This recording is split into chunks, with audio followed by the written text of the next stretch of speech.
Buenos días, Wilson. Un gusto estar contigo y con la audiencia. A los tiempos en vivo, Lolo. A los tiempos. Un gusto verle. Bueno, me parece a mí que este juicio político ha tenido todas las posibilidades de morir desde el comienzo. Es un sobreviviente este juicio político, porque desde que nació este juicio político fue mal hecho. Primero, desde que nombraron a las promotoras de este juicio ya se veía que no querían que fuera muy lejos. Después cometieron una cantidad de errores garrafales, hicieron un informe calificado por unanimidad como un mamotreto. Más adelante cometieron errores. Calami. Sí. Luego artículos equivocados, leyes equivocadas. Es decir, todo es sostenido yo desde el comienzo que era de propósito.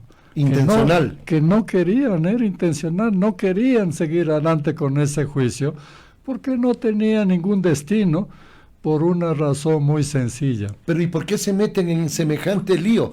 Impulsan un juicio político que quieren que fracase. No resulta lógico, Lolo.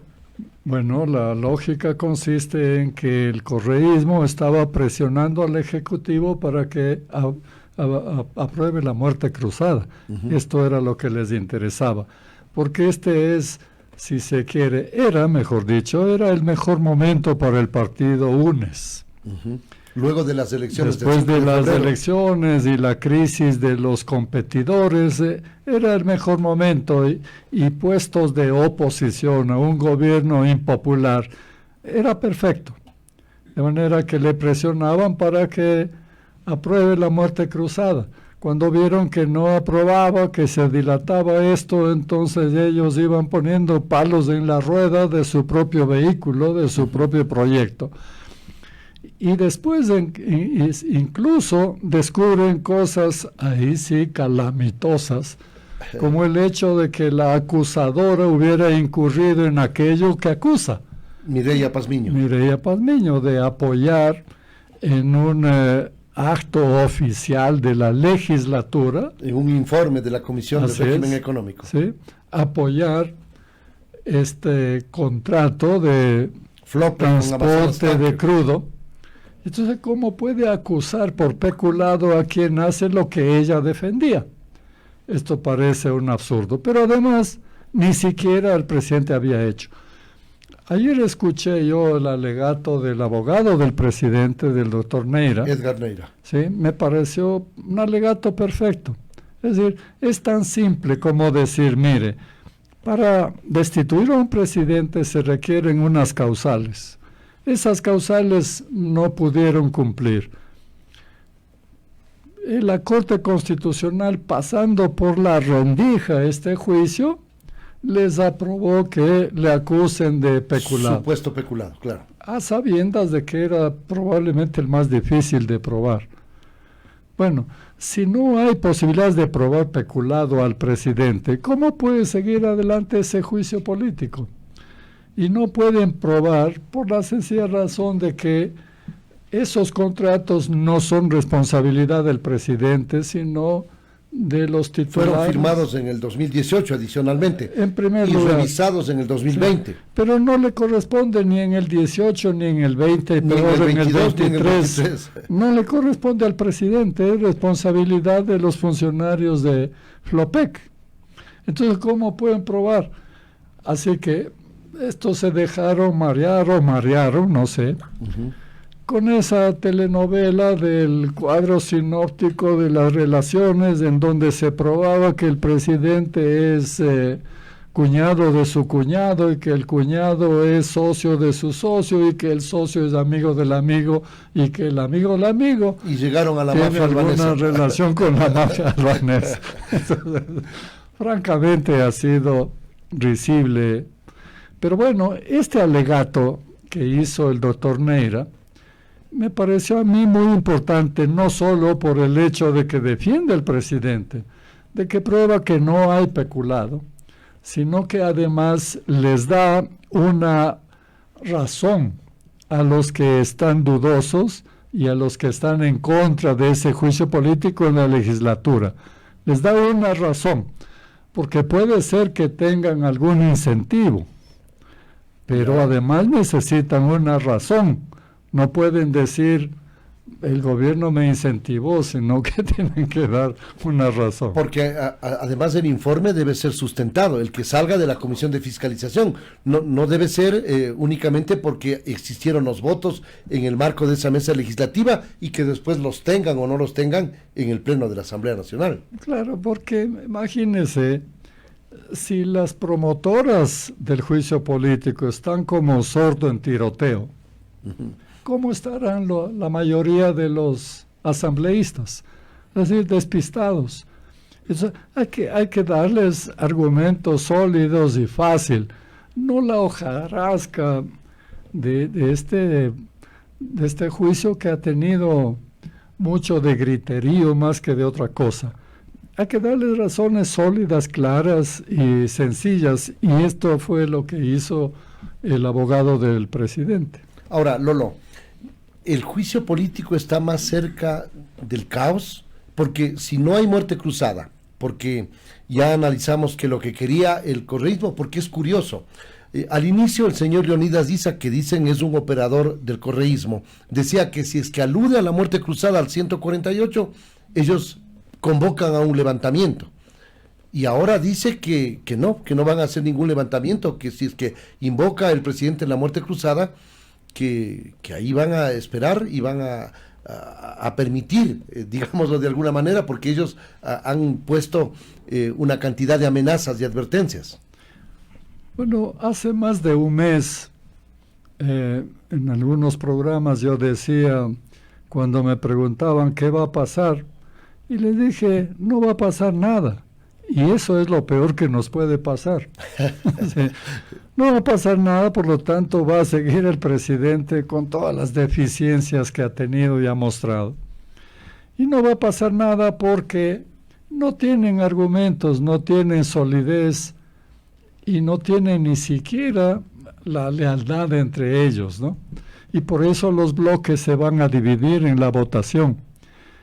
Pero no es por obra del hombre del maletín, no es por obra de esta negociación de entrega de cuotas de poder como hemos visto a lo largo de la historia democrática. Eso es lo que yo llamo incentivos para el voto, pero además necesitan razones y eso es lo que se les ha proporcionado. Pero bueno, no tiene sentido que ISA tampoco haga nada porque todas las contradicciones han mostrado ya. Y en esas condiciones no cabe que hagan ninguna cosa tan absurda como hacer un levantamiento para decir que se aplique una disposición democrática como es la capacidad del electorado de que destituya a un presidente elegido, ¿no? Esto es democrático, por supuesto, pero ¿Qué habla de la revocatoria o de qué? Porque si es que hay un levantamiento, no creo que haya una salida fuera del marco constitucional que establece 4 formas de que salga el presidente, que renuncie, que le apliquen la muerte cruzada y que termine con la salida, el juicio político con destitución o la revocatoria del mandato, que es otra herramienta, ¿no? Wilson, este señor no sabe nada de democracia ni de leyes. No sabe, simplemente ignora. Es decir, cada vez que ha hecho un levantamiento, ¿qué ha dicho?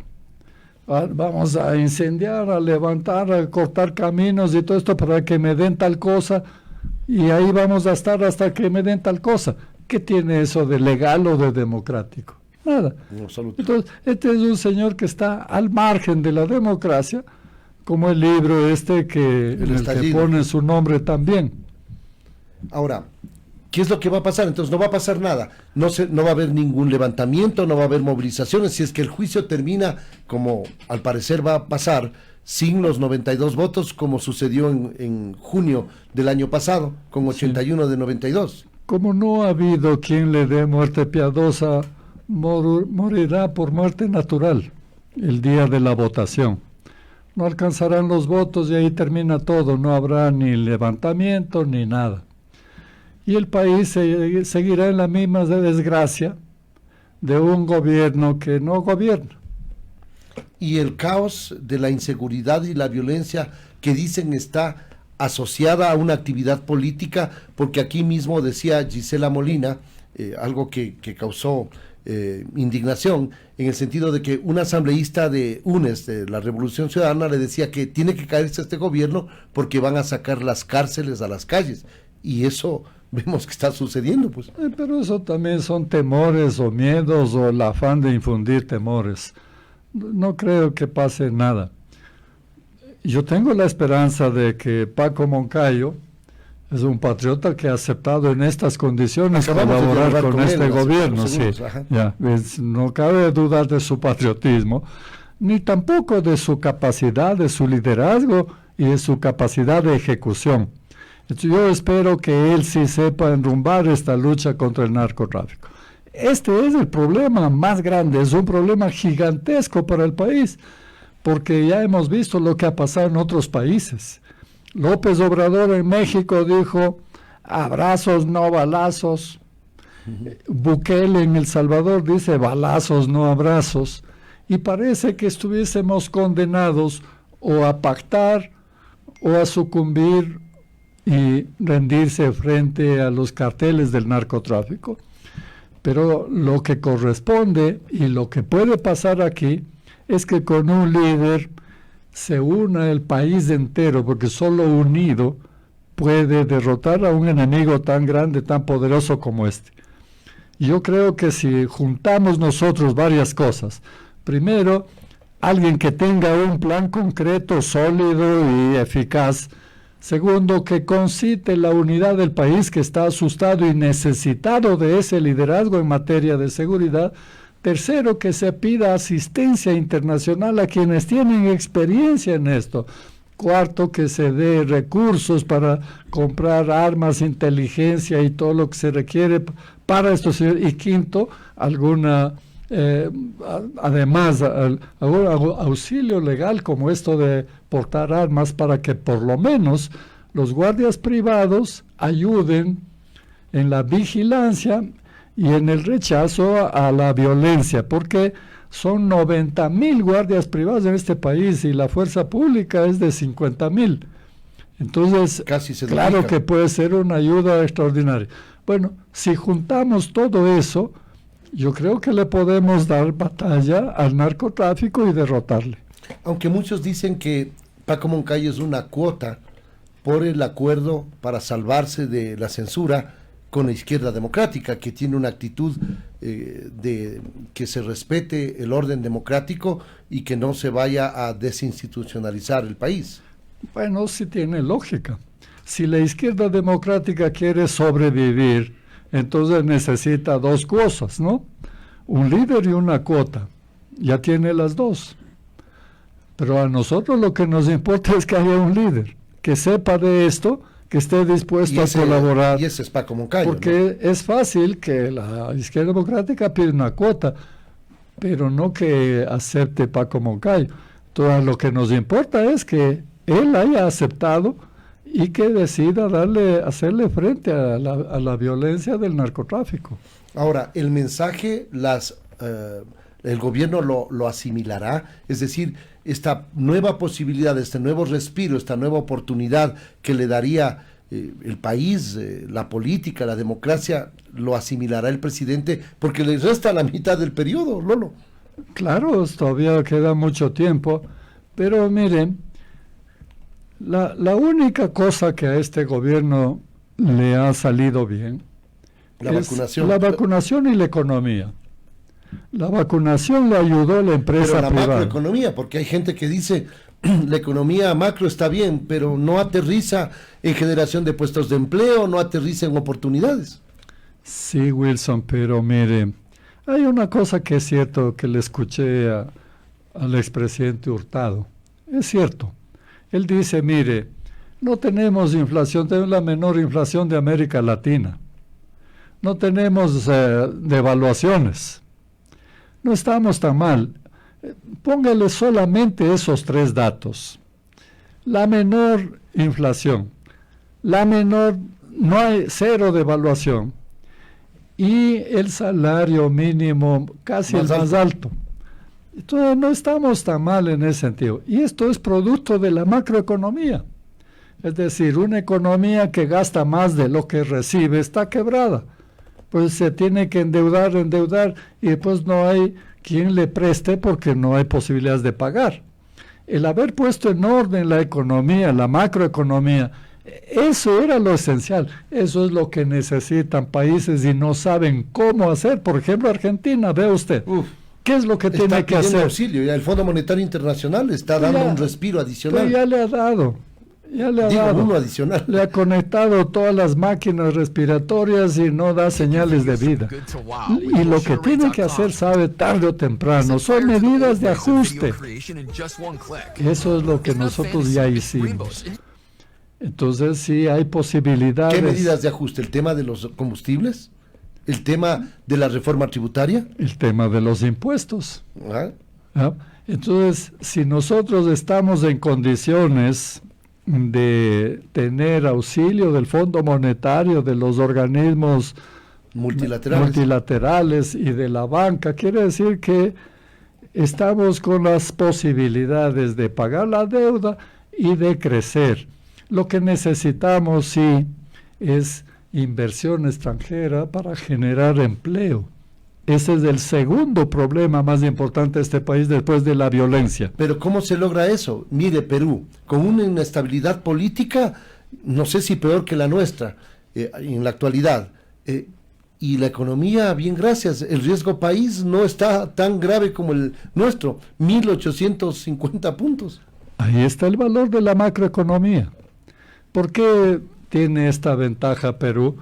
Porque Fujimori le dejó establecido que el Banco Central tuviera autonomía.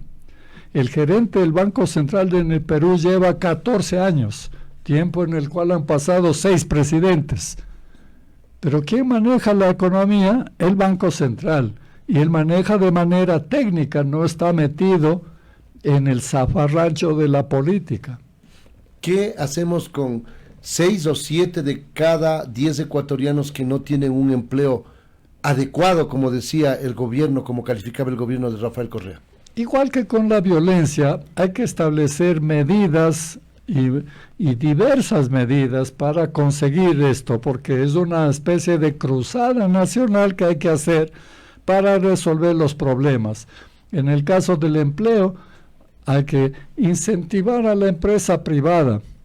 Por ejemplo, si un gobierno reduce los impuestos a quienes generan empleo, esa es una manera de generar empleo.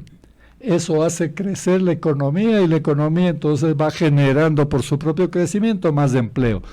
Hay que atraer la inversión extranjera. ¿Cómo se atrae la inversión extranjera? Dándole seguridad jurídica y dándole certezas, es decir, que hay un plan que se va a cumplir y que hay objetivos y que hay metas. Todo esto es lo que ha hecho imposible la Asamblea, sumado con la incapacidad del gobierno. Mesa, es decir, el hambre se juntaron con las ganas de comer. Ahora, hay un amigo oyente que dice, según su invitado, el gobierno ha hecho todo bien, entonces dice, en estos 2 años. No, dije que solo ha hecho bien la vacunación y la macroeconomía. Y eso pasó en el primer año, es decir, hace rato. Es lo único que ha hecho bien, es lo que he dicho.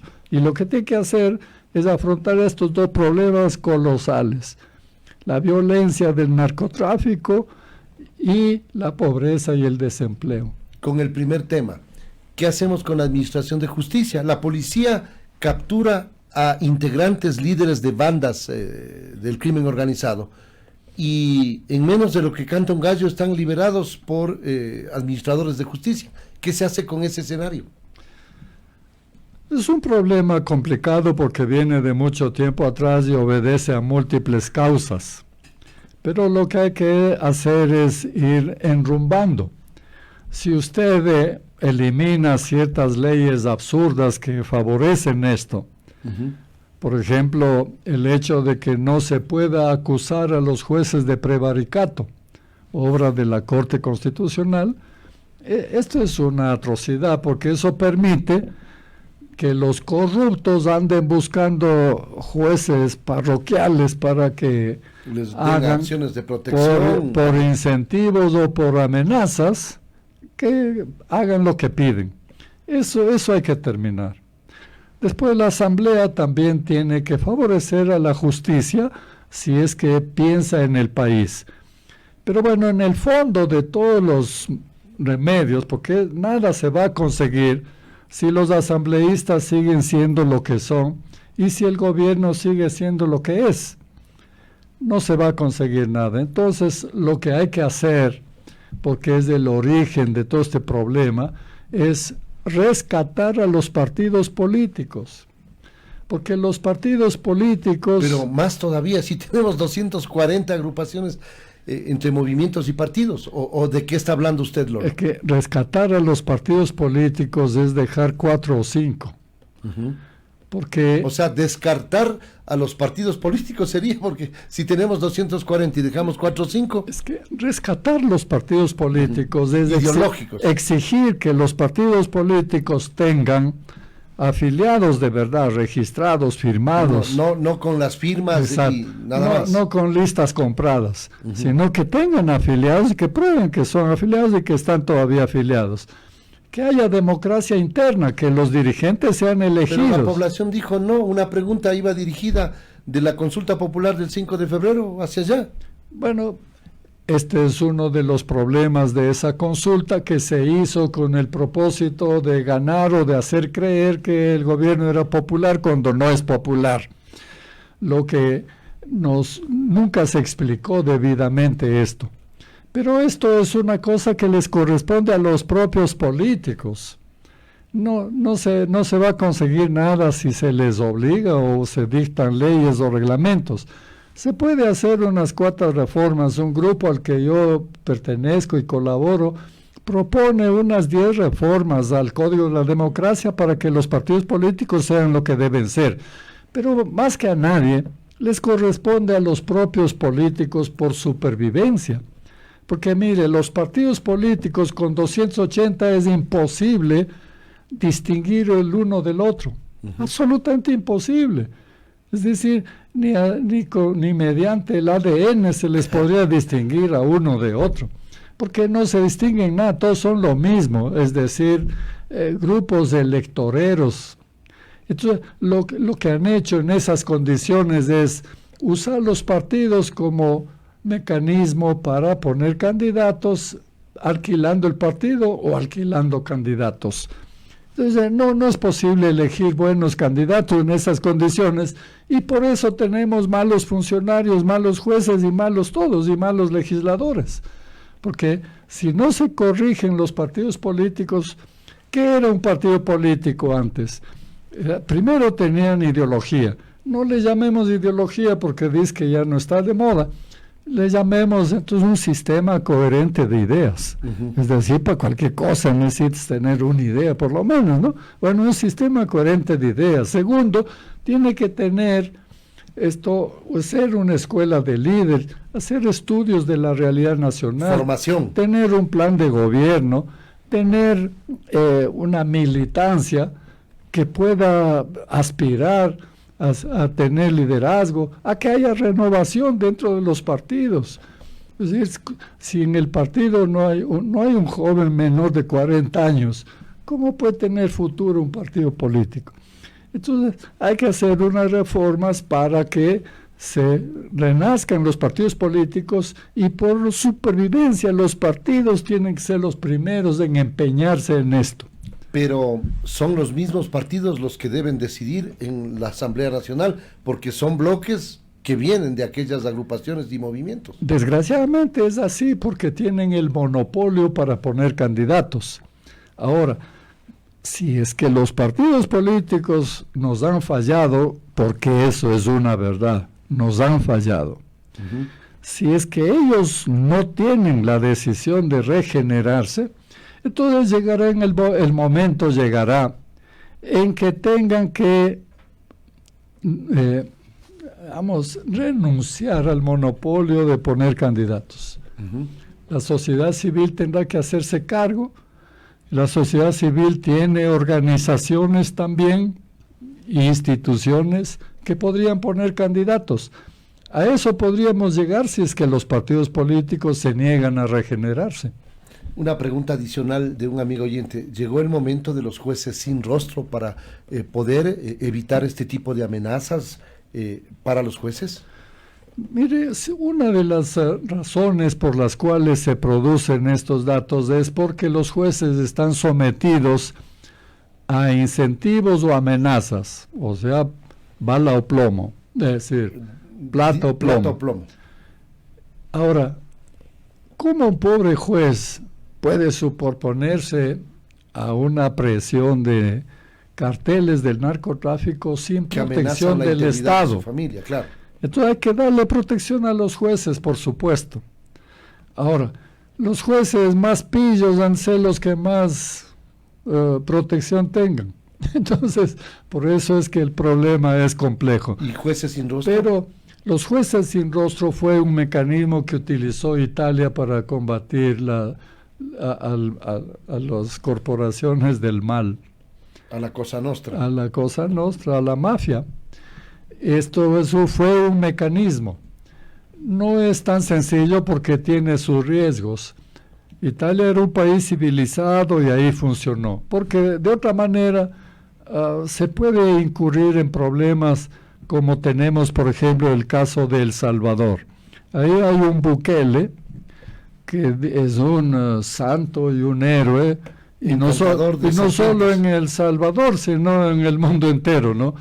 Pero este es un Hitler. O sea, a este tiene ahí las maras, tiene un tatuaje adentro.